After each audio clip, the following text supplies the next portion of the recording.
Hola, buenas tardes a todos. Bueno, estamos en la mesa de las 13 horas. Juan, adelante, por favor.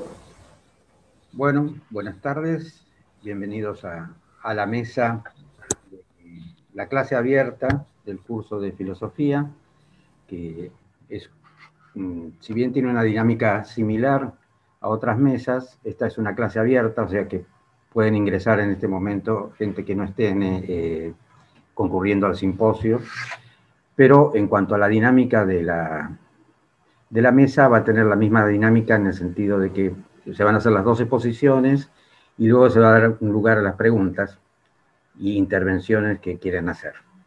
En este caso, la mesa se llama Perspectivismo Afectivo, Filosofía, Psicoanálisis y Literatura.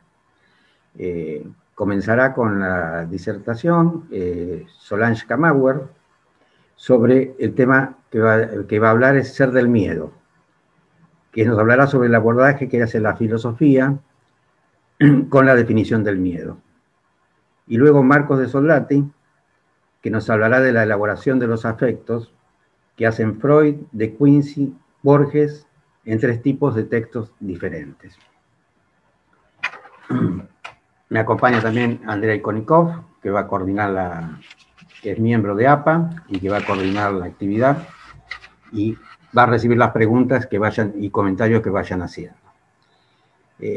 Un breve currículum de Solange y de Marcos. Solange es doctora en filosofía de la Universidad de Buenos Aires, con la tesis La vigencia del sujeto en la escritura, becaria de la Universidad de Filosofía y Letras, escritora, docente de la UBA y de la APA, coordinadora de posgrado de estudios interdisciplinarios de la subjetividad, Instituto Universitario de Salud Mental, USAM, Universidad Torcuato Di Tella. Ha publicado diversos artículos científicos y participado en congresos y encuentros de filosofía y literatura. Ha publicado cuentos y poesías en medios especializados y las novelas Las Delicias del Jardín, Sudamericana, Amores Velados, Alfaguara, El Hijo, Alfaguara. Premio Internacional de Novela Negra 2014, Getafe, Madrid, con la novela Sabiduría Elemental. Realiza trabajo social relacionado con la literatura en el Hospital de Clínicas, Salud Mental y coordina talleres de filosofía y literatura. Cuanto a Marcos de Soldati, es médico psicoanalista, integró distintas comisiones en APA y en el contexto del programa de intercambio de candidatos IPSO, Visiting Candidate Program, asistió a seminarios y a supervisiones en la Sociedad Psicoanalítica de París. A partir de esa experiencia, conformó un grupo de supervisión e investigación junto a colegas de sociedades de Francia, de Italia y de aquí. Coordina grupos de literatura y psicoanálisis, y este año, gracias a la cuarentena y Zoom mediante, surgió la posibilidad de sumar a estos encuentros a lectores imposibles de reunir sin esta tecnología. Además de su práctica clínica, Marcos también trabaja en traducción y en edición. Me voy a tomar unos breves minutos para una introducción. A la manera de una introducción, voy a tomar una respuesta de Freud a una pregunta que le realizan en un reportaje. El entrevistador le preguntó si compartía la idea de que el psicoanálisis había dado nuevas intensidades a la literatura. Y Freud dijo: también yo recibí mucho de la literatura y la filosofía. Nietzsche fue uno de los primeros psicoanalistas. Thomas Mann y Hugo von Hofmannsthal mucho nos deben a nosotros. Y a Arthur Schnitzler recorre un sendero que es en gran medida paralelo a mi propio desarrollo. Él expresa poéticamente lo que yo intento comunicar científicamente. Hasta ahí la respuesta de Freud. La literatura, el psicoanálisis y la filosofía son líneas de pensamiento separadas, pero con puntos de intersección. El desvelamiento de los enigmas de la condición humana y la construcción de la subjetividad son interrogantes que los enlazan. El psicoanálisis crece y se desarrolla en las mismas áreas donde se desarrolla el pensamiento filosófico. El pensamiento filosófico ayuda a sostener el concepto de inconsciente. Si Freud recurre al lenguaje figurado del arte y la literatura, es para intentar superar los límites del lenguaje científico. En los buenos relatos, las cosas aparecen y se manifiestan allí donde no se las nombra. Para Freud, lo que se desvela es la verdad de cada texto. Y no la verdad de la razón clásica, sino la verdad de la tensión, la del malestar en la cultura, la de la precariedad y caducidad que está en la esencia del ser humano. La verdad que se sirve de los rodeos de la deformación para revelarse, la que consigue el escritor con la elección de las palabras y según cómo se mire, dejándose llevar por las palabras que se le imponen, y finalmente llevando a cabo el lenguaje a la tensión máxima, a la transformación, cuando no a la metamorfosis. Para terminar, una cita de Freud: los poetas y los filósofos han descubierto el inconsciente antes que yo. Lo que he descubierto es el método científico que permite estudiar el inconsciente. Y los poetas son valiosísimos aliados, cuyo testimonio debe estimarse en alto grado, pues suelen conocer muchas cosas existentes entre el cielo y la tierra que ni siquiera sospecha nuestro método. Sobre todo, se hallan muy por encima de nosotros los hombres vulgares, pues beben en fuentes que no hemos logrado aún hacer accesibles a la ciencia. Bueno, hasta ahí como introducción, los dejo en la compañía de Solange. Bueno, muchísimas gracias, Juan, muy lindas tus palabras. Quiero agradecerles a todos los que están participando en este encuentro, también particularmente a las personas que participan del curso de filosofía en APA. Agradecerle a APA en términos generales que ha podido sostener en un año tan difícil las actividades como el curso de filosofía. También agradecerle a la Secretaría Científica, a Mirta Goldstein, que haya incorporado esta actividad al simposio. También quiero agradecerle a Andrea Ikonikov, que nos está acompañando en este momento. Un último agradecimiento a mis colegas, a los profesores de filosofía que también durante el año participaron, llevaron adelante nuestro curso de filosofía, que ya lleva tantos años en APA. Agradecerle entonces a Lucas Suárez, a Juan Pablo Sabino, a Jorge Rollero, a Gustavo Romero. Así que a todos estoy muy agradecida, muy contenta de haber podido acompañarme a mí misma también en un año difícil con nuestra actividad de filosofía. Por otra parte también, y particularmente, a Marcos de Soldati. Esta charla es un conversatorio, es una charla que trata de los afectos, y es para mí entonces un momento importante demostrarle, decir de mi afecto por Marcos de Soldati, ¿no? Somos amigos hace muchísimo tiempo, antiguos amigos. Marcos ha sido una persona muy importante en mi vida. Simplemente para recordarlo afectuosamente, decir que alguna vez hizo de analista literario y me sacó de un profundo pozo en el que estaba yo con una novela en la que no podía avanzar. Era la novela El Hijo. Marcos es una persona que conversando te deja pensar, y por lo tanto eso es muy importante para mí y lo fue cuando estuve trabada con mi novela. Bien, voy a modo de cierre de nuestro curso del año y también como una presentación de afectos en este contexto, voy a leerles un pequeño texto que escribí que trata de un afecto que hoy podríamos decir cunde, si quieren, y es el miedo. El texto tiene como título Ser del miedo. Cuando le pertenecemos al miedo y además cómo es el ser del miedo desde la perspectiva de la filosofía. Bien, empiezo entonces.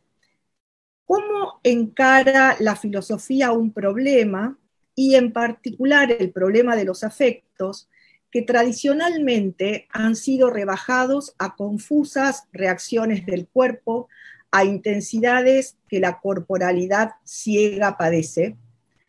A los afectos se los asocia a la sensiblería intimista y al descontrol personal, pero estoy convencida de que deben ser analizados en sus muchas dimensiones. La filosofía procede aclarando términos porque, como sugirió Wittgenstein, los problemas filosóficos son, antes que otra cosa, problemas relativos a los significados de las palabras. Ahora bien, en una palabra, el significante opera como el imán de múltiples significados y asociaciones, y por eso determinar el sentido de una palabra es un problema arduo, es un problema filosófico. Una palabra se hace de su sentido ideal, el sentido que propone el diccionario, de su presunta etimología, de su ubicación en un campo semántico, de sus relaciones de oposición y contigüidad con otras palabras. Una palabra se hace de su sentido técnico, poético, su sentido ordinario, de la tradición que la repite, de los labios que la modulan. Entonces, ¿qué quiere decir miedo? En el maravilloso documental de Liz Garbus, ¿Qué pasa, Miss Simone? Les aclaro que está en Netflix si lo quieren ver. Cuando se le pregunta a la gran cantante y activista de los derechos civiles, Nina Simone, ¿qué es la libertad? Ella responde que la libertad es no tener miedo. Que el miedo no tenga como antónimo previsible a valentía, pero que sin embargo se le oponga libertad, revela que el miedo es algo más que una simple reacción ante el peligro. El COVID-19 y la cuarentena restringen aún más la siempre acotada experiencia de libertad, pero no solo porque el virus corre como un incendio y amenaza la salud de la población mundial, sino porque el COVID nos da miedo, y en el general el miedo es una emoción que nos recuerda que estamos abiertos y entramados en el mundo, y también nos recuerda que es riesgoso vivir. El miedo nos clava a nuestro cuerpo mortal, que ante la sensación de peligro inminente se inunda de hormonas, acelera la presión sanguínea y el bombeo del corazón, y hace que la sangre fluya a los músculos que preparan la huida o la respuesta agresiva. Así, en principio, el miedo nos ayuda a la supervivencia, pero también es algo más que uno de los componentes del instinto de vida. El miedo enseña. Los hermanos gemelos, Fobos y Deimos, miedo y terror respectivamente, son, según la mitología, los compañeros del dios de la guerra y están siempre presentes al iniciarse una contienda cuando el pánico a la muerte violenta se huele en el aire. Tal como indica Aristóteles en la retórica, Fobos es turbación y desconcierto que nacen de la imagen de un mal inminente. Retengamos esta idea del mal inminente también destructivo y penoso. Para Heidegger, que tanto se inspira en Aristóteles para elaborar su teoría de los temples anímicos, la inminencia del mal es también un rasgo característico del miedo, pero también la predisposición afectiva del miedo hace que conjeturemos algo respecto de aquella cosa que nos provoca temor y que sepamos de nosotros mismos temiendo, que sepamos de la fragilidad y de la violencia. Los afectos nos enseñan entonces del mundo y de nosotros. El mundo, precisamente, se desboca en nuestro corazón temeroso y el miedo, cuando es grande, causa parálisis. En un artículo muy reciente, ¿Qué es el miedo?, Giorgio Agamben examina agudamente la teoría heideggeriana del miedo y, a partir de ese análisis, propone que a la cosa amenazante, a esa cosa que también puede ser invisible, como el virus, no se la debe abstraer o recortar de la trama general del mundo, porque de hacerlo adquiriría proporciones desmesuradas. Profanar la cosa temible es desvelarla, quitarle ciertas envolturas sombrías y emparejarla con el resto de los hechos que pueden o no requerir oportunas cautelas, dice Agamben. Eso impediría que nos paralicemos y que otros se aprovechen de nuestro miedo. La mesura, el sentido de proporción, la ubicación precisa de un objeto o evento en el entramado amplio de los sucesos que recomienda Agamben, brindaría algo de calma respecto de los diferentes registros del miedo que experimentamos en estos días.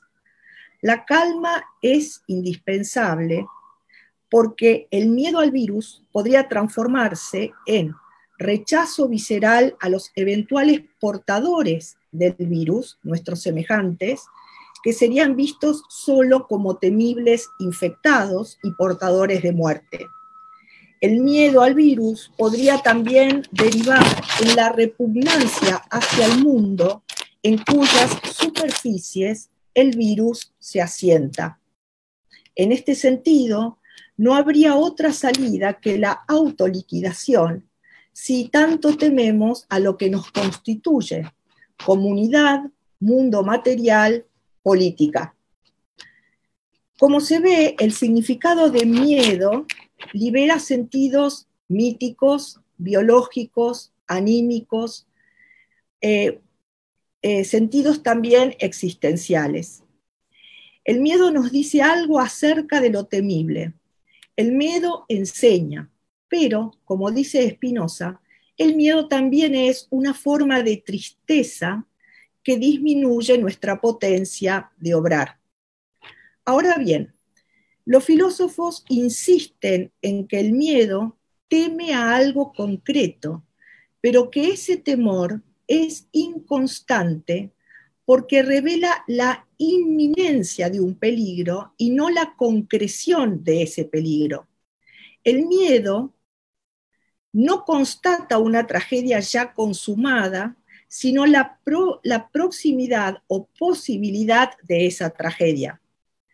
Tememos que, por ejemplo, el COVID nos infecte, pero realmente lamentaríamos o padeceríamos si efectivamente lo hiciera. Así, fíjense, el significado de miedo descubre una forma intimidatoria de espera. Y en el espacio entre la inminencia del peligro y la efectiva concreción de él mismo, crece no tanto la cosa temible como el temor mismo. Ahí hay una paradoja, ¿no? En ese hueco que se produce entre la inminencia y la preocupación y la efectiva concreción de lo temible. La exasperante atención que le prestamos a la eventual llegada de lo peligroso nos esclaviza y somete, y por eso tal vez Nina Simone decía que el miedo es lo contrario a la libertad. Aquí entonces, otra vez, la recomendación agambeniana: proporción. Valerse del miedo para registrar posibles amenazas y prepararse para enfrentarlas, y recordar que el miedo es la proximidad de lo terrible, no lo terrible mismo. Si no logramos entender que el miedo es la inminencia de un peligro, ese peligro se concreta, paradójicamente, aún antes de haberse presentado. Crece en nosotros mientras que la cosa temible no se modifica. Nos esclaviza antes de ser esclavos.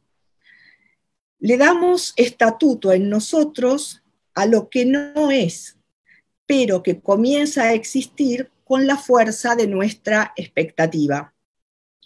Nina Simone no dejó de cantar a pesar de vivir en peligro. Tal vez lo hizo para moderar el miedo, para que la espera de lo temible se volviera activa y no pura pasividad.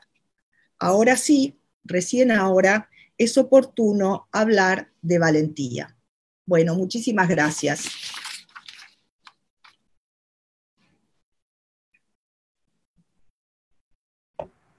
Gracias, Solange, muy interesante. Damos lugar a Marcos. Buenas tardes a todos. Y bueno, también me gustaría primero agradecer desde ya a los organizadores del Congreso, este Congreso inédito, absolutamente novedoso para todos. A Guillermo, desde ya a vos, Juan, y a vos, Andrea. Quería agradecerle también en la persona de un querido amigo que se llama Esteban Marona, que es médico, la posibilidad que tuvimos con un grupo de lectores, digamos, de reunirnos durante todo el año, todos los miércoles a la noche, para comentar nuestras lecturas, sobre todo en torno a la obra de Borges.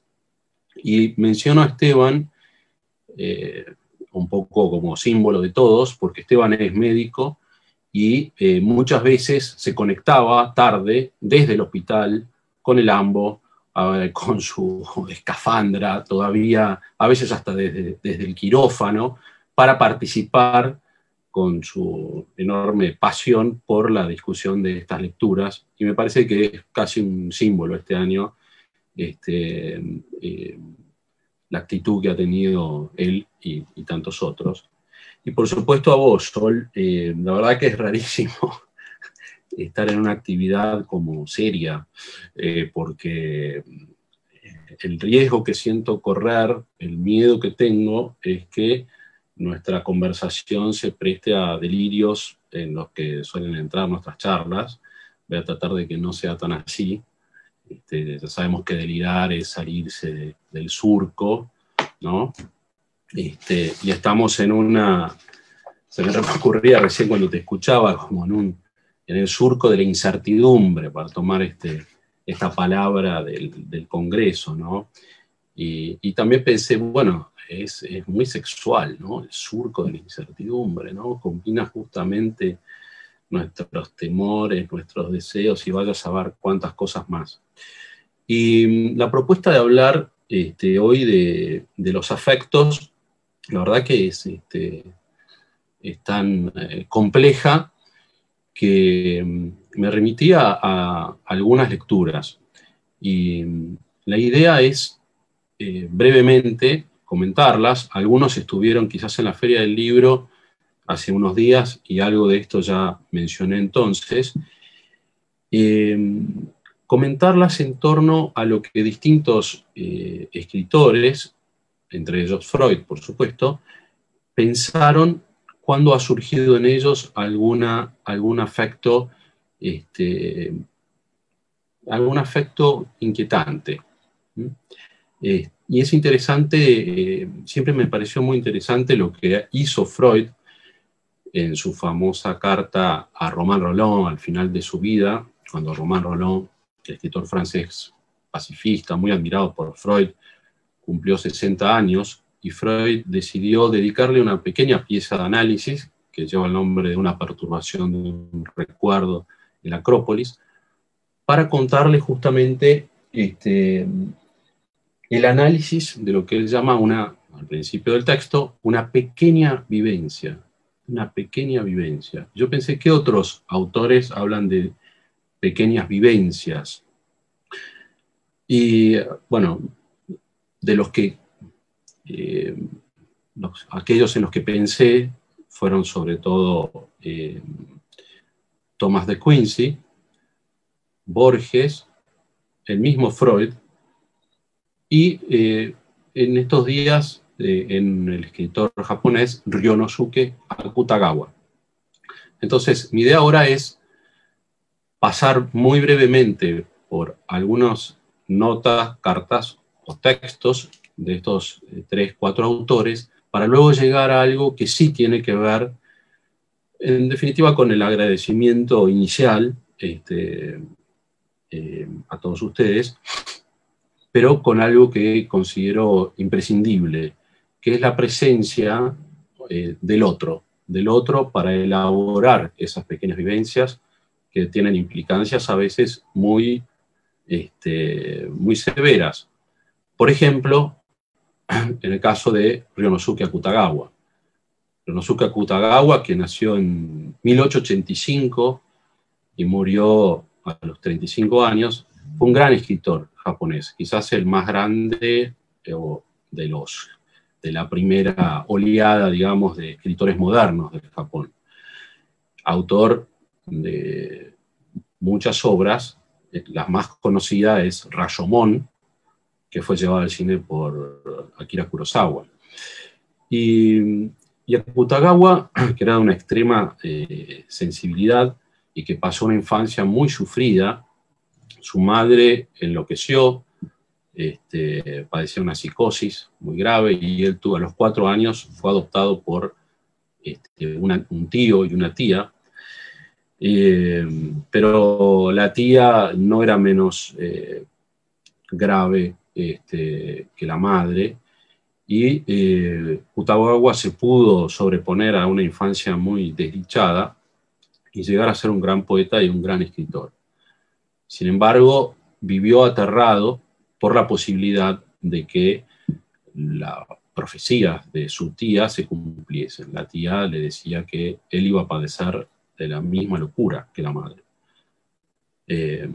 Cuando Akutagawa atravesó una crisis importante, decidió suicidarse. Y en esa decisión escribió una carta a su amigo Kan Kikuchi, otro de los escritores de esa camada. Y en esa carta le explica los motivos del suicidio a Kikuchi. Es una carta breve, donde dice que en general los motivos del suicidio generalmente son muy complejos.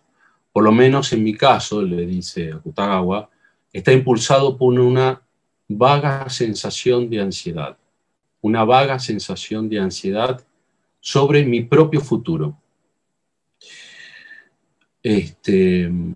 Y acá subrayo esta expresión, que en esta traducción es de vaga sensación de ansiedad, ¿no es cierto? Y en otras, que figuran en algunos de los prólogos que se le hacen a Akutagawa, de vaga inquietud. Cuando Sol me pidió que le pusiese algún nombre a aquello de lo que iba a hablar, lo primero que se me ocurrió fue, bueno, no sé, cómo definir esas pequeñas vivencias de las que habla Freud, y me vino a la mente esta expresión de Akutagawa. Por eso lo fui a buscar, digamos, ¿no? En japonés es Bonjani Tostasgan, se dice. Pero bueno, no sabemos japonés, así que a veces es vaga ansiedad, a veces es vaga inquietud. Y él le explica a Kikuchi que nosotros los humanos, siendo animales humanos, tenemos un miedo animal a la muerte. La así llamada vitalidad no es otra cosa que fuerza animal. Yo mismo soy uno de esos animales humanos. Mi sistema parece gradualmente haberse liberado de esa fuerza animal, teniendo en cuenta el poco interés que me queda por el alimento y las mujeres. El mundo en el que estoy ahora es uno de enfermedades nerviosas, lúcido y frío. La muerte voluntaria debe darnos paz y no felicidad. Ahora que estoy listo, encuentro la naturaleza más hermosa que nunca, paradójico como suene. Yo he visto, amado, entendido más que otros. En esto tengo cierto grado de satisfacción a pesar de todo el dolor que hasta aquí he soportado. y en un postscriptum le recuerda a Kikuchi que leyendo la vida de Empédocles me di cuenta de cuán antiguo es el deseo de uno de convertirse en Dios. Esta carta, en cuanto a mí concierne, no intenta esto. Por el contrario, yo me considero uno de los hombres más comunes. Vos debés recordar esos días, 20 años atrás, cuando discutimos Empédocles sobre el Etna bajo los árboles de Tiro. En esos tiempos yo era uno de los que deseaba convertirse en Dios. Y me intrigó dar con esta referencia, porque los textos que yo había leído al principio eran más digamos, optimistas respecto de la posibilidad de elaborar a través de la escritura estas vagas inquietudes. Akutagawa vino a problematizar, digamos, mis ganas de que la cosa fuese más positiva en ese sentido. Después, hay una palabra que en la exposición de Sol aparece repetida, y lo percibí recién, que es la palabra inminencia. Y la palabra inminencia está también muy presente en el texto, en la nota, porque no es un ensayo, en la nota que escribió Borges en 1950, La muralla y los libros, que es el primero de los escritos de su libro Otras Inquisiciones. La muralla y los libros trata sobre este emperador, ¿no es cierto?, Shi Huangdi, que dispuso la construcción de la muralla y el incendio de las bibliotecas, las dos cosas. Pero yo pensaba que era eso, pero cuando uno relee, se da cuenta de que la intencionalidad de Borges era más analítica, porque él cuenta que leyó que el hombre que ordenó la edificación de la casi infinita muralla china fue aquel primer emperador Shi Huangdi, que asimismo dispuso que se quemaran todos los libros anteriores a él. Y dice Borges, que las dos vastas operaciones procedieran de una persona y fueran de algún modo sus atributos, inexplicablemente me satisfizo y a la vez me inquietó. Indagar las razones de esa emoción es el fin de esta nota. O sea, también es una pieza de autoanálisis la que hace Borges aquí, a pesar de que después le da una vuelta, digamos, más de una reflexión más estética. Pero él se pregunta por qué lo inquietó y lo satisfizo en enterarse que era el mismo personaje histórico el que había hecho estas dos, había tomado estas dos decisiones.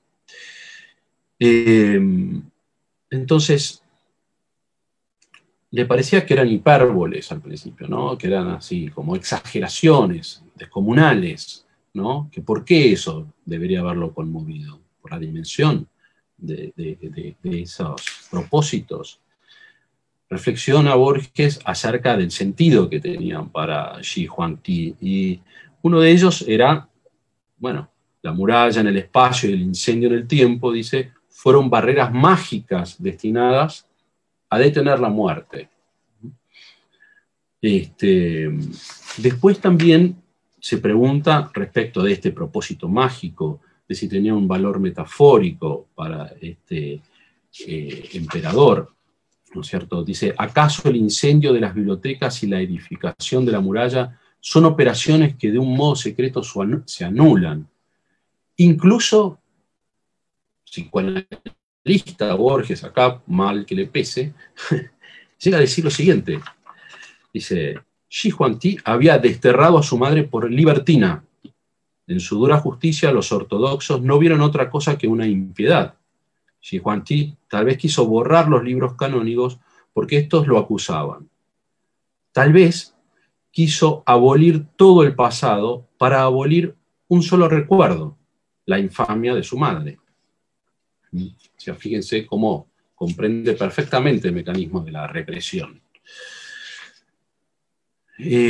Pero después procede, va un poco más allá también, y dice: la muralla tenaz, que en este momento y en todos proyecta sobre tierras que no veré su sistema de sombras, es la sombra de un César que ordenó que la más reverente de las naciones quemara su pasado.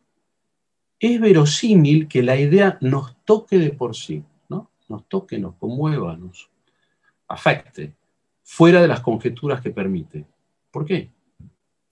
Dice, su virtud puede estar en la oposición de construir y destruir en enorme escala. Dice, todas las formas tienen su virtud en sí mismas y no en un contenido conjetural. Dice, la música, los estados de felicidad, la mitología, las caras trabajadas por el tiempo, ciertos crepúsculos y ciertos lugares, quieren decirnos algo. O algo dijeron que no hubiéramos debido perder. O están por decir algo. Esta inminencia de una revelación, que no se produce, es quizás el hecho estético. Interesante que en este caso la inminencia de una revelación puede entenderse como un hecho estético, ¿no? Pensaban en estos ejemplos que traía Sol, donde la inminencia era de un hecho trágico y surgía el miedo. En este caso, en Borges, la inminencia de una revelación es experimentada como un hecho estético, como un hecho placentero. Y también desconcertante, ¿por qué no? Luego está Thomas de Quincey, por supuesto, a quien Borges leyó con mucha atención, con mucha admiración, a él y al amigo de Quincey, a Coleridge también, que tiene también, en una nota que publicó en el London Magazine, en octubre de 1823, fíjense qué precursor de Freud va a ser de Quincey en este entonces, y una nota donde él comenta lo que sintió respecto de los golpes en la puerta en Macbeth. Se llama así el ensayo, Los golpes a la puerta de Macbeth. Y aquí lo que cuenta de Quincey, la pequeña vivencia que a él lo desconcertó, es como sintió una gran perplejidad en un pasaje de Macbeth, ¿no es cierto?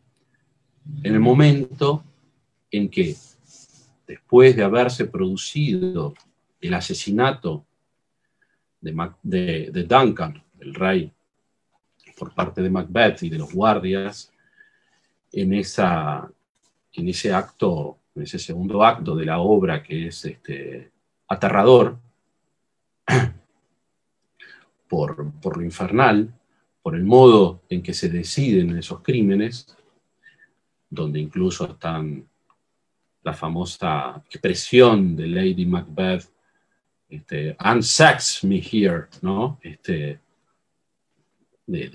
querer quitarse el sexo para poder ejecutar esos crímenes.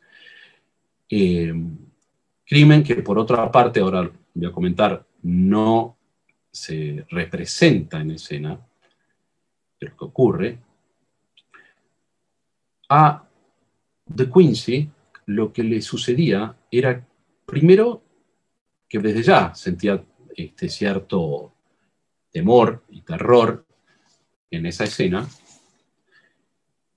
pero como previamente Shakespeare había logrado, al presentarnos a Macbeth como un guerrero de coraje, un héroe casi, un personaje sumamente imaginativo, había logrado nuestra simpatía de lectores, eso no es tan terrible para el espectador, no es tan terrible porque al principio experimenta cierta, como dice De Quincey, simpatía, podemos pensar identificación con Macbeth, de golpe se vuelve ominoso el momento en que se oyen los golpes de quienes están llegando al castillo, ¿no es cierto? Y que vienen a interrumpir toda esa escena.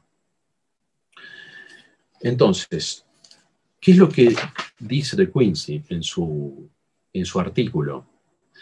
Primero cuenta que durante años se preguntó por qué le sucedía eso, por qué tenía esa vivencia, ¿no es cierto? Y cuenta que lo pensó muchísimo, pero que la inteligencia no lo ayudó a entender esto. Ahí hay una cuestión importante, ¿no? La mera inteligencia, aunque útil e indispensable, es la más pobre de las facultades de la mente humana, dice, y aquella de la que más debe desconfiarse. ¿Mm? Y lo que dice es que necesitó que pasara tiempo para entender, que pasara bastante tiempo hasta que pudo comprender. Y él, para comparar la situación que le permitió reconocer un vivenciar parecido al que le ocurría cuando se escuchan los golpes que interrumpen esa escena criminal en Macbeth, lo compara con dos cosas. Con la quietud que se rompe en el silencio, por ejemplo, después de que ha habido en una ciudad un cortejo fúnebre por un personaje importante, cuando empieza a haber otros sonidos. Y también da este ejemplo. Dice, alguna vez, también dice, si el lector ha estado presente alguna vez en que su mujer, su hija o su hermana fueron víctimas de un desmayo, habrá observado quizás que el momento más impresionante de la escena es aquel en que un suspiro o un ligero movimiento anuncia que la vida suspendida vuelve a comenzar. También, o sea, señala ese instante, el momento en que la vida suspendida vuelve a comenzar.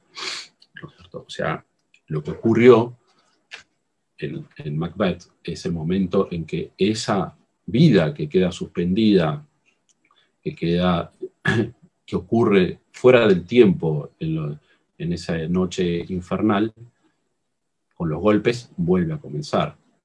De hecho, Shakespeare, con mucha astucia, la quizás única escena humorística de la obra es la siguiente, cuando los golpes son escuchados ya desde el punto de vista del portero que va a abrir, ¿no es cierto?, las puertas del castillo.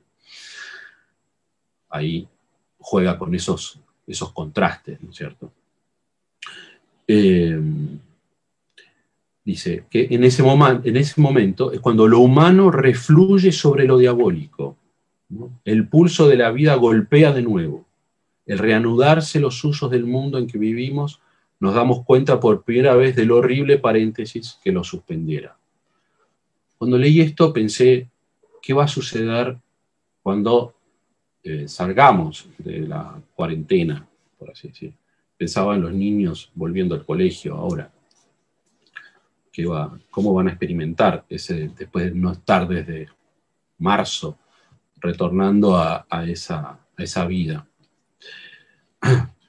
El último ejemplo, y acá sí voy a ser más breve para que tengamos tiempo de conversar, porque es el que ya mencionamos, es que Freud le cuenta a Romain Rolland. Y la historia que Freud le cuenta, lo cuento para aquellos, como es una actividad abierta, que no son psicoanalistas, tengan una idea sin entrar demasiado en detalles, le cuenta de un recuerdo, de una vivencia que ha vuelto a experimentar, ahora que es un hombre ya grande, recurrentemente. Y es el recuerdo de un viaje que hizo acompañando a su hermano Alexander a Grecia, un viaje en parte de negocios, y la situación que tuvieron de pensar en un momento dado, se encontraban con la posibilidad de tener un día libre, un feriado, ir a Corfú, y les sugirieron que en vez de ir a Corfú, que hacía mucho calor, que viajaran a Atenas. para conocer Atenas. Nunca habían estado en Atenas, Freud tenía 48 años. Y lo que dice ahí es que primero los sorprendió estar destemplado, de mal humor. Dejaron de conversar durante esa tarde con Alexander. Pero luego, ni bien se abrió la boletería, fueron y compraron sus pasajes. Y al llegar a la Acrópolis, tuvo una vivencia de incredulidad. De preguntarse si es esto cierto. O sea, existía la Acrópolis, como contaban en el liceo, en el colegio. Y me pareció siempre fascinante que Freud tomara esa vivencia de incredulidad y la analizara como hace en ese artículo, en esa carta. ¿Por qué? Claro, por ahí estamos acostumbrados a todos sus trabajos donde lo que analiza al principio son recuerdos encubridores, actos fallidos, síntomas, sueños. Pero acá era una sensación, ¿cierto? Una ocurrencia. Y se toma el trabajo de analizar esa incredulidad, de comprender cómo en ese momento se producen tanto algo que tiene que ver con la despersonalización, algo con el enajenamiento, ¿cierto? Y se da cuenta, volviendo a su memoria, que eso también está relacionado con haber podido ir más lejos que el padre, que nunca había podido viajar tan lejos, ni tampoco desde el punto de vista de su cultura, ¿no es cierto? Y plantea cuestiones que, bueno, que excede el tiempo de esta charla comentar, pero que son muy importantes porque nos muestra plenamente un modo de analizar, ¿no es cierto? Un modo de pensar los afectos y algo que es aquello a lo que los invito a discutir, que es la importancia de tener un interlocutor. El escritor supone que hay un otro que lo va a leer, ¿cierto? Que le va a permitir elaborar esas vivencias, esas angustias, esas incredulidades, esas inquietudes. Entonces, la necesidad de ese interlocutor, de ese otro. Y también el otro aspecto que hay detrás de esto, que es cuando uno relee cada una de estas pequeñas viñetas o ensayos, uno ve que también está ese objeto en cada uno de ellos que de algún modo se hace presente. En Akutagawa, esa madre y esa tía enloquecedoras. En Freud, la muerte del padre, o el padre. En De Quincey, estas mujeres, su hermana, su madre, ¿no es cierto?, su mujer, desvaneciéndose. Hay historias de su biografía que después quizás puedo mencionar en relación a esto. En Borges es quizás más difícil de discernir, aunque esa también relación con una madre tan omnipotente y la tentación de incendiar todo y de abroquelarse detrás de una muralla también debe tener un atractivo más allá de lo estético. De modo que, bueno, hasta aquí me parece que podemos ya hacer una pausa para empezar a conversar todos juntos, para retomar por ahí la relación de estas pequeñas vivencias en relación al miedo y, bueno, justamente para conversar. Bueno, antes de empezar por ahí las preguntas del público, no sé si Solange querés agregar algo en base a lo que escuchaste de Marcos, o querés conversar un poco con él. Bueno, Marcos hace una pregunta que me parece interesante. Está hablando de la elaboración, ¿no es cierto?, que estos escritores, estos pensadores hacen mediante el examen de los afectos y los sentimientos, ¿no? En un momento yo me preguntaba cómo es la elaboración que hace la filosofía uno tendería a pensar que la filosofía elabora, en este caso en particular, como presentaba yo en el texto, haciendo una definición parecería hacer un análisis, separar los términos, una definición parece secar, universalizar, generalizar, ¿no? Pero también pensaba que producir definiciones es una forma también de hacer una elaboración de sentimientos, de sensaciones, y en el fondo también es apelar a la imaginación, ¿no es cierto? Porque lo que hace la definición, por ejemplo, en este caso la filosofía, que hace abstracción, que hace generalizaciones, permite también separarnos de la cosa concreta y volar imaginativamente, ¿no? Pensemos esto, la definición de un círculo no es redonda, la definición de un perro no ladra, y sin embargo, imaginativamente flotamos, vemos el perro, suponemos el círculo, lo recorremos, ¿no es cierto? Entonces, nada, simplemente decir que la elaboración por medio de definiciones que muchas veces pretende la filosofía, al menos en el sentido de Wittgenstein, también es una invitación imaginativa, ¿no? Nada, simplemente eso. Muchas gracias, Marcos. No, a vos. Hay algo que cuando leíste lo del miedo, ¿no? Que era, vos decís algo que el miedo es como a una tragedia que no se ha consumado, ¿no es cierto? Uh-huh. Y ahí justamente veía algo donde se puede hacer una cuestión medio dialéctica entre el psicoanálisis y la filosofía, o estas formas de pensar. Porque me acordé del temor al derrumbe de Winnicott. Ajá. Lo que Winnicott a veces percibe y describe es que ese temor al derrumbe, a la caída, no es por algo es por algo que ya sucedió, que ya ocurrió alguna vez.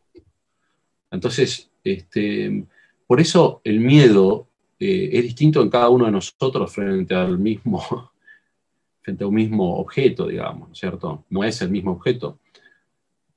Y no contamos con las mismas vivencias tempranas, de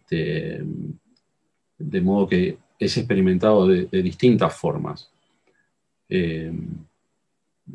Creo que es interesante eso, también ver cómo hay algo ahí que se cruza con el tiempo, ¿no es cierto?, con las nociones de cómo es experimentado subjetivamente el tiempo. Y bueno, no sé, me pareció interesante lo que decías. Pero, por ejemplo, en Akutagawa, esto que les contaba, evidentemente su miedo no era solamente a lo que estaba ocurriendo en el Japón con toda esa modernización de principios de siglo y demás, que arrasó con muchas cosas. Era claramente un miedo al derrumbe, a un derrumbe psíquico, que de hecho... Claro, por ahí estás diciendo que ya conocemos, en parte conocemos lo que tememos. De alguna manera, ya sabemos aquello que nos produce temor, sabemos algo de aquello que nos produce temor. Por eso podemos anticiparlo, por eso hay la inminencia. No sé, pienso suelto, ¿eh? A veces no, yo creo que no, o lo sabemos inconscientemente, pero no lo sabemos justamente. Ahí está el miedo a lo desconocido, ahí se juegan estas incertidumbres. Que ahí puedo dar otro ejemplo. Algo que me llamó la atención en Macbeth, esto que les mencionaba, de que el asesinato de Duncan ocurre a oscuras, no aparece en escena. Y yo siempre creí que era porque Shakespeare quería seguir la poética aristotélica, ¿no? Que esos actos cruentos no ocurran en escena. Pero hay un montón de cuestiones de la poética que a Shakespeare no le importan para nada. Y aparentemente según la lectura, o por lo menos lo que comenta el crítico Harold Bloom, él entiende que eso es para sostener una fantasmagoría. O sea, de algún modo, todos los episodios alucinatorios que hay en la obra, la aparición de la daga, Banquo, que aparece también en la comida, después las alucinaciones también de Lady Macbeth cuando enloquece.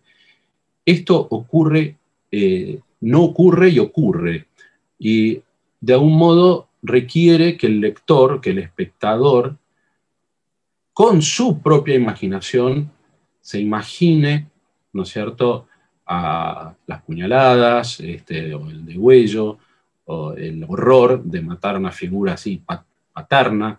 Y ahí, entonces, claro que es bastante estremecedor, porque ¿qué es lo que uno pone ahí? Sus propios terrores y deseos, ¿no es cierto?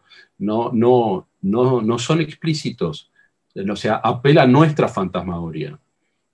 De algún modo es lo que sucede también. Bueno, me voy a seguir delirando como tenía al principio. Por ahí no ¿Querés que hagamos un poco de preguntas? No. ¿Te parece? Sí, mejor. Bueno, hola, ¿qué tal? Vamos a introducir un poquito de intercambio con las preguntas que aparecen y los saludos que aparecen desde Facebook, que son un montón. Por supuesto, empiezan todos por felicitar y saludar a Solange, a Marcos, y felicitarlos por las excelentes exposiciones de ambos. Me sumo a las felicitaciones y a lo interesante del intercambio, del diálogo fluido entre ustedes, que es interesantísimo escucharlo.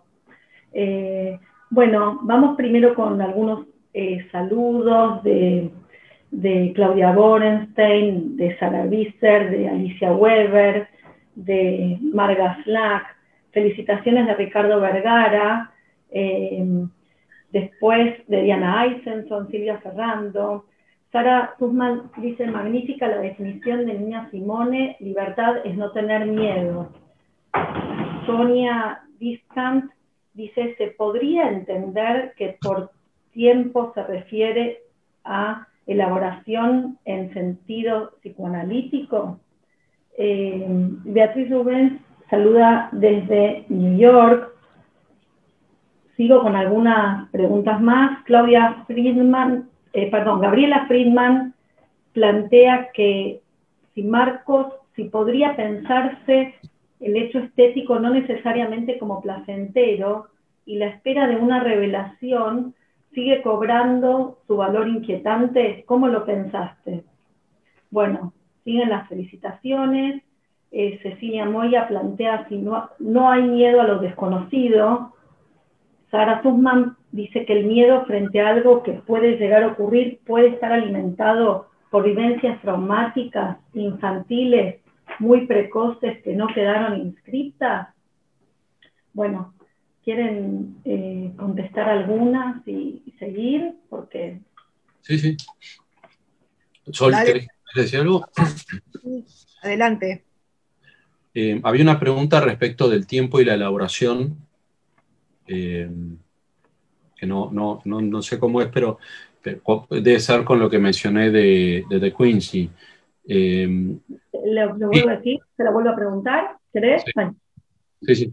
Dice, ¿se podría entender que por tiempo, de Sonia Discan, se refiere a elaboración en sentido psicoanalítico? Esa es la pregunta. No, tiempo y elaboración no son lo mismo, pero creo que no hay elaboración posible sin tiempo o tiempos. Y eso justamente es lo que describe en este caso De Quincey, que necesitó tiempo, cambiar, experimentar otras cosas y ahí resignificar aquello que lo angustiaba y de algún modo darle un sentido y comprenderlo. Entonces, también con la elaboración hay, como con el trauma, hay dos tiempos, por lo menos dos tiempos. Después había otra pregunta que era sobre si no hay miedo, si el hecho estético no necesariamente es placentero. ¿Puede ser? Sí. Decía, no, que no. Si podría pensarse al hecho estético no necesariamente como placentero, y la espera de una revelación sigue cobrando su valor inquietante, ¿cómo lo habías pensado? Plantea Gabriela Friedman. Creo que como en la pregunta de Gabriela está la respuesta, porque, y en el enunciado de Borges, porque Borges habla de una inquietud que lo satisfizo. Entonces, fíjense, la construcción es como figura retórica, es un oxímoron prácticamente. O sea, es algo que es al mismo tiempo displacentero y placentero. O sea, nos justamente da cuenta de lo divididos que somos como sujetos, y que puede haber placer en una instancia y displacer en otra. La coexistencia de eso me parece que tiene que ver justamente con esa inminencia de lo placentero o lo displacentero, o ambas cosas. Sí, a mí me gusta pensar la inminencia también, la idea, y esa frase borgiana, como la inminencia de la revelación que nunca se produce, como la verdad filosófica, ¿no? El acercamiento a una suerte de verdad que podría ser la del fundamento del mundo, la aplicación última, y sin embargo nunca se produce eso, ¿no? Ahora, cuenta ya la inminencia. La inminencia es como un subidón, para decir así, ¿no es cierto? Hay una elevación que ya es suficientemente intenso, ¿no? ¿Por qué? Porque si seguimos a Borges en este caso, cuando la revelación se produce, la gente se vuelve loca, muchas veces en Borges, ¿no es cierto? Se quiere es como ver el Aleph, es como la verdad ciega, ¿no es cierto? Es como si los humanos no tuviéramos el dispositivo necesario para poder acoger esa verdad, digamos, ¿no? Entonces, o nos queremos sacar de encima la moneda al Said, el libro de arena, ¿no es cierto? Hay algo que no queremos, que es conocer el infinito, o no queremos o no podemos, ¿no es cierto? Entonces lo que cuenta es ese aproximarse, esa inminencia, ¿no es cierto? Así que, sí, bueno, nada, la idea de la inminencia es tan interesante, ¿no? Respecto de la inminencia de lo temible, como lo de la revelación, como la inminencia de la verdad, ¿no es cierto? Una preguntita, Marcos. Esto que hablabas vos de las pequeñas vivencias, ¿tendría que ver en algún punto con el borramiento del otro, de la posibilidad de que haya otro? ¿No? Porque en los ejemplos que vos ponías estaban en relación con la muerte, ¿no? Con el tema del vacío, de la muerte y de la explicación a la muerte. Y después hablabas de la importancia del intercambio con los otros, ¿no? Probablemente tenga que ver con el otro. En un plano es ese objeto, quizás perdido o introyectado, con el cual hay una indiferenciación propia del narcisismo. Entonces, ahí hay un borramiento, y es lo que se vuelve justamente ominoso por momentos. Descubrir ese borramiento en uno mismo. Ese es un otro. El otro, a ver, la situación analítica, supongamos. ¿Por qué es tan necesario? ¿Por qué insiste Freud en dinámica de la transferencia, en que nadie puede ser ajusticiado en ausencia o en efigie? ¿No? ¿Por qué hay que estar presente? Porque ese otro presente del analista, de algún modo, con su presencia, va a permitir, por un lado, la transferencia, ¿no? Que la pulsión encuentre un objeto en el analista, pero por otra parte va a permitir la diferenciación, salir de ese borramiento con ese otro primordial.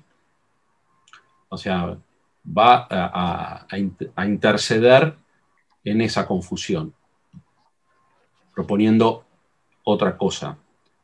creo que es imprescindible justamente para salir de esos estados, hacer ese proceso. Entonces, mencionó lo del análisis porque somos psicoanalistas, pero se puede pensar en otras relaciones también. Bueno, Borges lo plantea la identidad como un problema, ¿no? Todo el tiempo, sí. Estarías hablando también de lo mismo, ¿no? Bueno, sí, Borges todo el tiempo está en esa dialéctica. Por ejemplo, en el otro, el cuento que escribe primero con el tema del doble, se encuentra consigo mismo a los 19 años, ¿no? Se imagina eso en un sueño. En Borges y yo ya es más intrasubjetiva la cuestión, ¿no? Son como dos aspectos de sí mismo. Después en el 25, creo que 23, 25 de agosto de 1984 o 83, no me acuerdo la fecha que le pone, también es otro sueño donde él vuelve a encontrarse en otra etapa y siempre está, de algún modo, tratando de darle figurabilidad a esos otros Borges, ¿no es cierto? Y el tema justamente del doble es interesante en Borges, cómo lo fue retomando y tratando de distinta manera en cada etapa. Sí. Ahí también hay una cosa, Juan, para mí una cuestión importante en la obra de Borges es el tema de la identidad nunca aferrable. En ese aspecto uno podría decir que Borges es un nietzscheano, ¿no es cierto? Porque no hay tal cosa como una identidad fija, asentada, hay una serie de fuerzas, momentos que se van cruzando y van produciendo entonces distintos textos, que no son solo los del doble, ¿no es cierto? Él mismo se va presentando en distintas facetas, ¿no? Es muy interesante porque Borges, Borges se muestra mucho en sus textos, casi mejor que leer una autobiografía de Borges es leer, no hay tal cosa como una autobiografía, pero más que leer una biografía de Borges, hay que leer la obra de Borges para saber cuáles son sus incertidumbres respecto de sí mismo, ¿no es cierto? Es muchos Borges, ¿no? Es sumamente interesante en ese sentido rastrear las inquietudes en torno a la subjetividad que Borges tiene, ¿no? Sí, todo el tiempo está planteando la cuestión de la identidad y la identidad también en función de la memoria. Uno de sus últimos cuentos se llama La memoria de Shakespeare. Sí. En ese cuento le ofrecen al protagonista, puede ser un alter ego de Borges, que es un estudioso de Shakespeare, le ofrecen la memoria de Shakespeare, ¿no? Y también, como con los otros relatos, tiene que devolver la memoria, pasársela a otro, porque se le hace intolerable dejar de ser quien es también. Ahí es donde tener la memoria de Shakespeare no hace del Shakespeare. Ahí es donde Borges, Marcos, donde Borges la devuelve por teléfono a la memoria.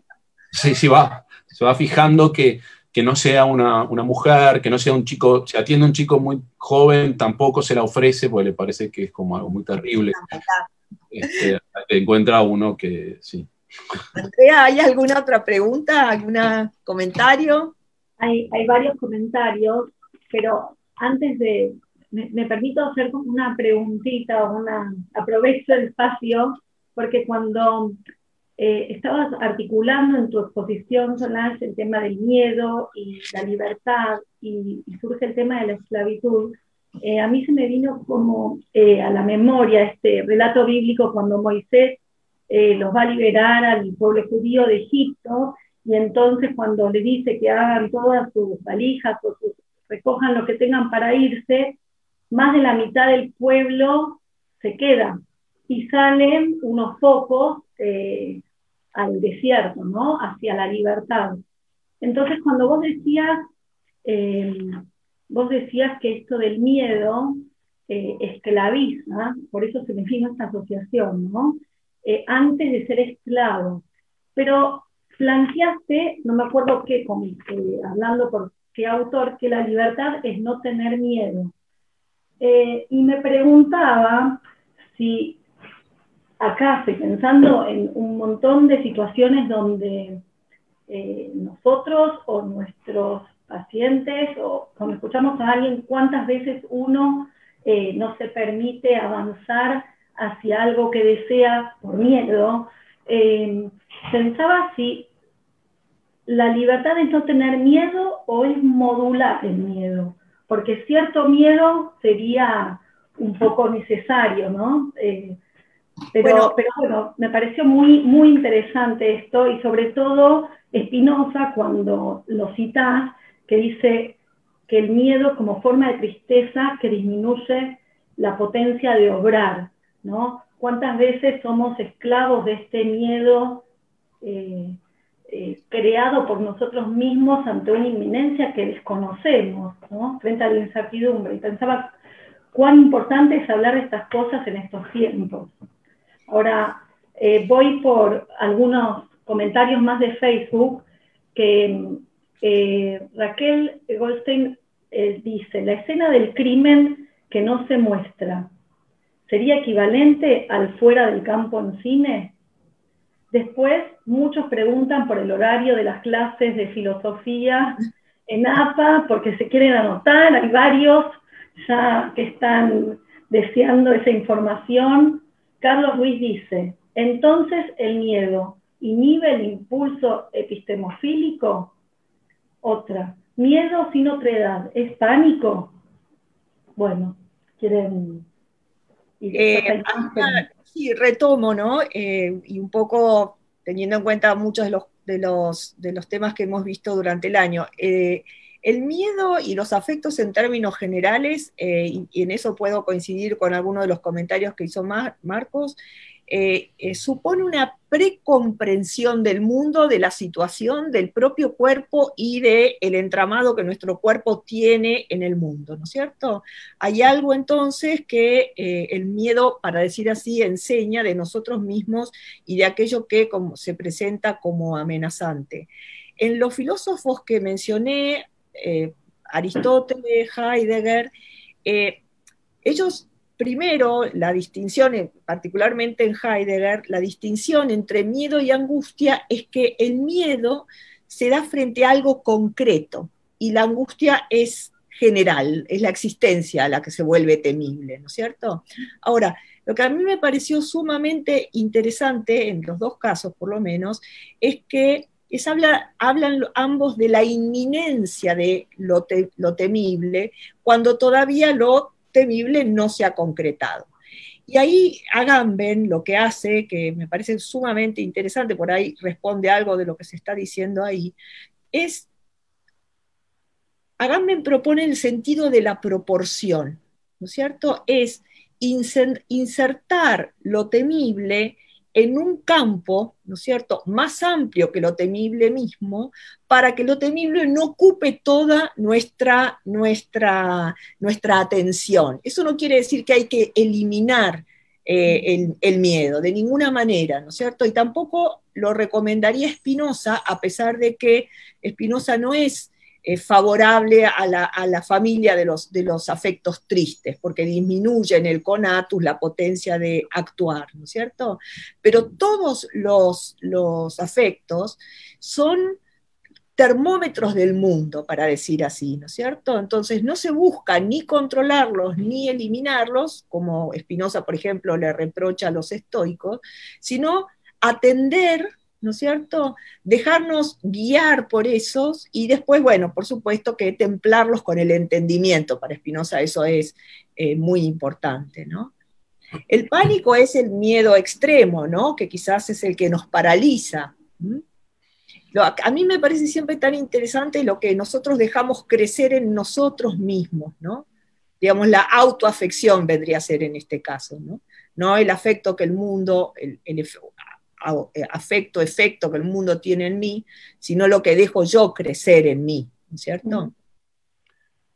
Hay una frase, perdón, Marcos. No, dale, Juan. Sí. No, que me vino una frase de Séneca que había leído hace un tiempo, que es: si querés suprimir el temor, suprimir la esperanza, ¿no? Bueno, lo que pasa, claro, está muy bien, lo que pasa es que para los estoicos, y eso lo hace notar Spinoza, los estoicos intentan para alcanzar el estado de imperturbabilidad o ataraxia que que les garantiza más o menos una vida serena, extirpar en la medida de lo posible los afectos, ¿no? Spinoza, en cambio, los deja acontecer, ¿no es cierto? Pero tamizándolos con el entendimiento, ¿no es cierto? Es más, los afectos, y sobre todo los afectos alegres, la alegría como afecto primario, conduce al más alto, a la más alta experiencia humana, a la experiencia que nos da la visión de la totalidad, bueno, en fin, la contemplación de la sustancia. Ahí nos meteríamos con Spinoza, ¿no? Pero en Spinoza es muy interesante porque, a pesar de ser un filósofo racionalista del siglo XVII, tiene en los afectos el primer grado de conocimiento, un conocimiento confuso, pero conocimiento al fin. Marco. Sí. No, estaba escuchándolos y esta noción de la proporción que vos mencionás en Agamben y la relación con Spinoza también, en la fascinación que tenemos por la desproporción. Sí. La fascinación que tenemos por la desproporción. Y eso está peligrosamente ligado a la destructividad.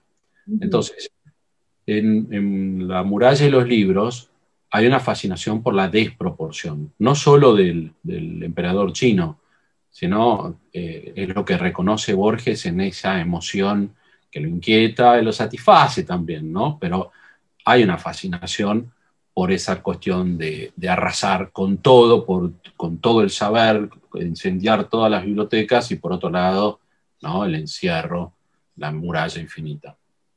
Sí. En Macbeth ni hablar, o sea, la desproporción de transformarse en una máquina de matar y de hacerse matar. En Akutagawa, de algún modo, entró él en ese postscriptum, es interesante, porque él dice que había querido ser un dios, no es cualquier cosa. Es un ideal que lo destructivo. Borges se da cuenta, entonces se da un pasito para atrás cada vez que tiene la posibilidad de acceder a esa totalidad que vos describís, ¿no es cierto? O si no, los que acceden a eso son como Funes, quedan medio opas porque no pueden pensar. Entonces, ahí hay un riesgo enorme en la destructividad de esa fascinación, de ese objeto, de esa pulsión, y ahí es donde es necesario el otro. Es imprescindible. Cuando yo les decía, cuando Lady Macbeth dice "unsex me", ¿no? ¿Qué expresión más elocuente de alguien que pide librarse de Eros? Es también la desproporción. Entonces siempre esa destructividad en alguna medida, en alguna proporción se va a jugar en todo vínculo. Y sí. Había ahí preguntas que eran bastante difíciles, ¿no? El miedo, si inhibe el impulso epistemofílico, era una, creo. Vos respondiste esto del pánico. Sí. No, porque ahí, Marcos, vos decías una cosa que a mí me parece también muy interesante respecto de los afectos. Yo estoy hablando de la moderación, de la proporción, del entramado, pero claro, ¿no? Después está siempre la tentación intensísima de sentir la vida por los caminos más oscuros, ¿no? Son formas de sentir la vida, evidente, ¿no es cierto?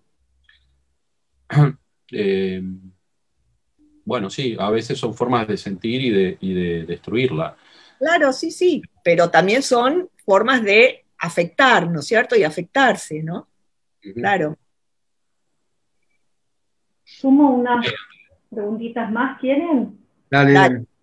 Bueno, dice Margarita Flack, Freud hace la diferencia entre angustia y miedo, además subraya la señal de alarma como termómetro.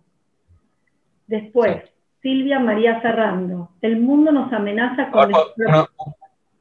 una cosa, esa observación es muy, Freud lo pensó muy bien.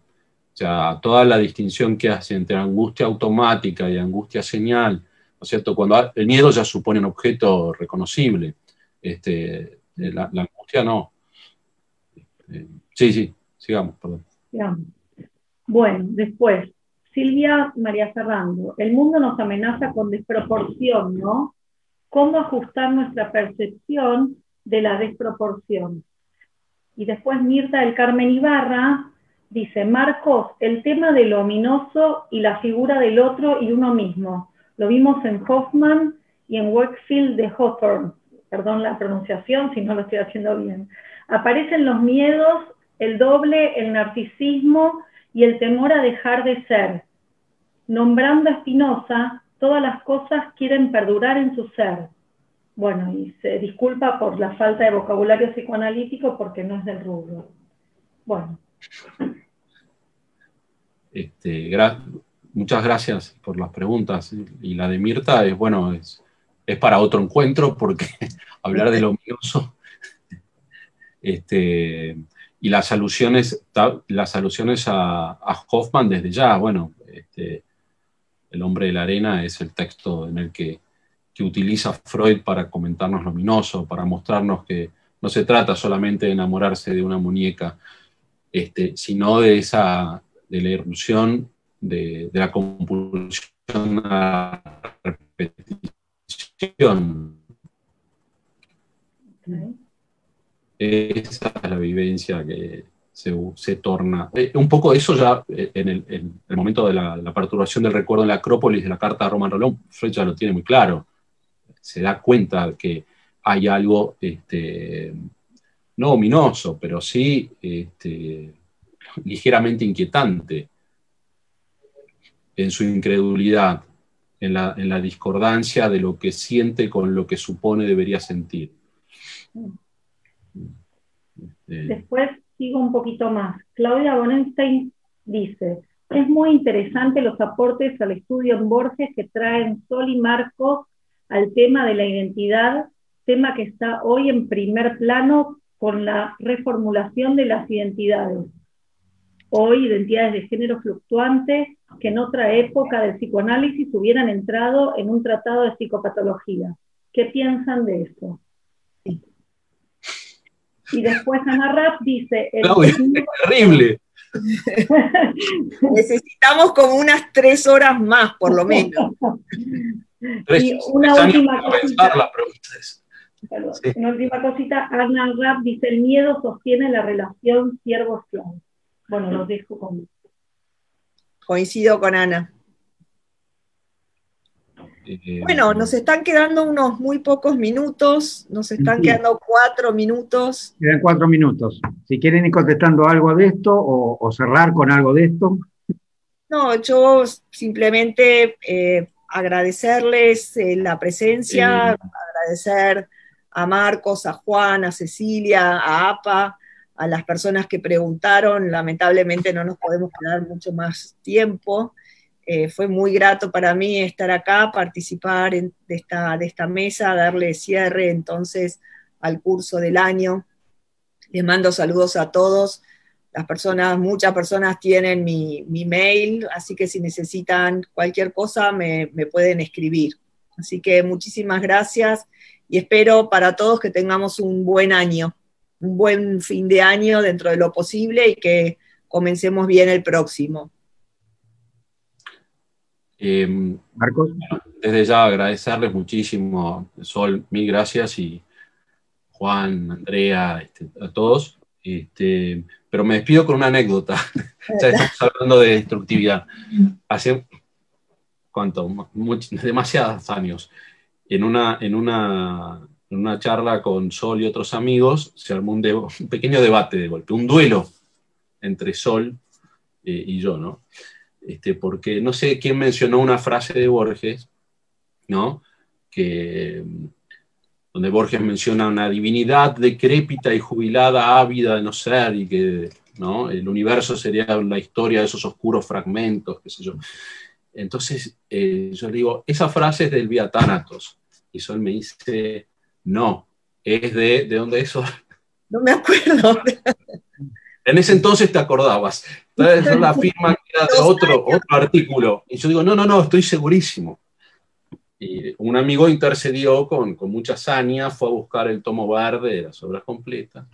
Entonces buscó, y estaba en el Vía Thanatos.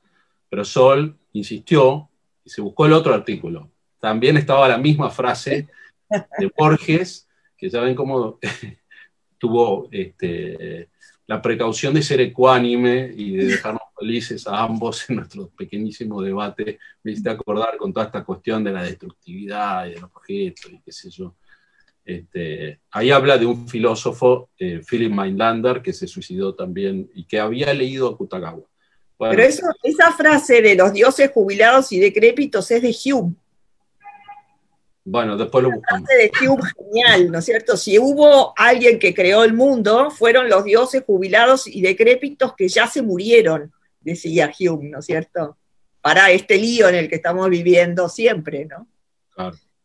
Así que, bueno. Bueno, muchas gracias. Muy agradecido a los dos, Andrea, y fue muy rica la conversación, la charla, y por las cosas que han contestado y han planteado, y por las cosas que se abrieron y quedaron pendientes como para seguir contestando, ¿no? Fue muy grato y muy interesante haber participado. Andrea. Bueno, agradecerles esta conversación muy interesante, que por supuesto me sumo a los intereses de muchos participantes en el año que viene, participar de este curso, que es muy enriquecedor para nuestro trabajo y para nosotros como personas también, ¿no? Así que gracias Solange, gracias Marcos, y bueno, eso es todo. Que tengamos buen año. Nos seguiremos viendo. Muchas gracias. Que anden bien.